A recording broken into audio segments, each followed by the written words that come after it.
So we are going to start with operation. So what do we mean by operation in the multi-cloud context? Operation at first is how you're going to deploy the workload, maintain and monitor it, get it to fit the business and economical needs in wherever cloud you choose or got forced to use. So it's more about process and not just about tech. It's going to be the skill within your team, documentation, or are you going to translate the business needs into technological process and how the different clouds will behave in terms of shared responsibility.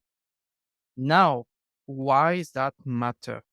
It matters because if you don't have anything in place in terms of operations, you're going to run into visibility issue.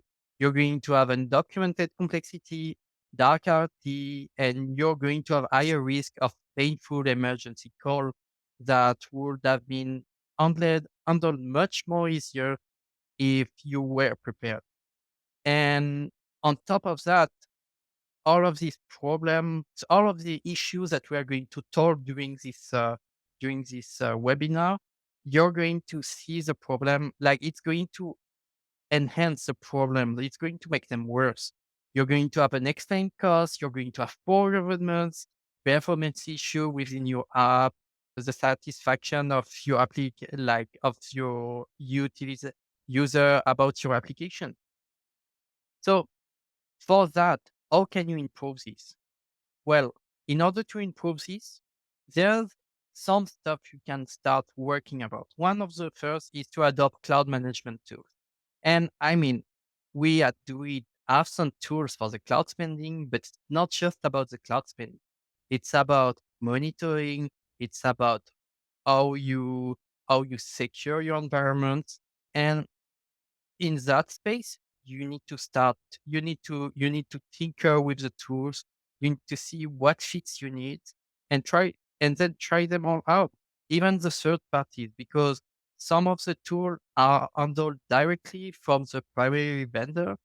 And you know, there's also other tools that might be a little more agnostic and might more fit your needs than the ones the vendor gives you directly.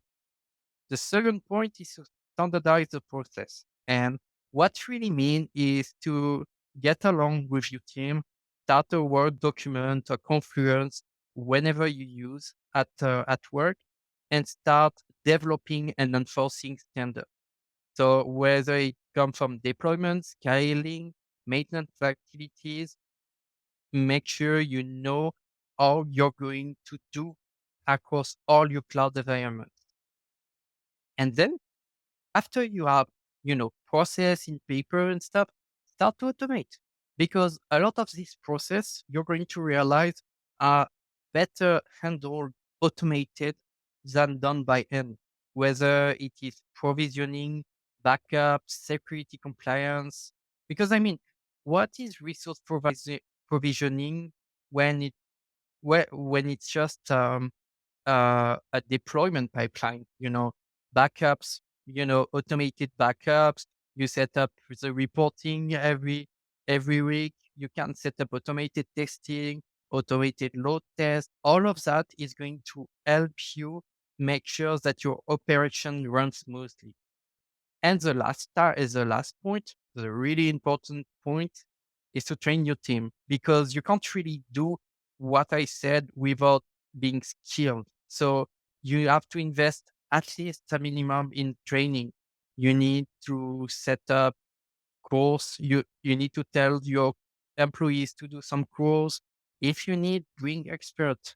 Like it can be expensive, but it really gives you a lot of value at the end that that's going to help you in the long run for you and your business. If we can talk about the customer story, we've seen a customer who switched from AWS CloudFormation to Terraform and asked for our help at DoiT. And so we gave him our expertise on how to migrate. And because of that, the customer was able to achieve simultaneous control over AWS and GCP deployment at the same time because of that. He was able to develop a dashboard so he can see what's happening in both in AWS and in GCP cloud, and he enabled engineer to manage tasks without necessarily being entirely knowledgeable about whether AWS or GCP. Because there's a set of process, it helps them reduce the workload whether there's an incident or the deployment of a new service.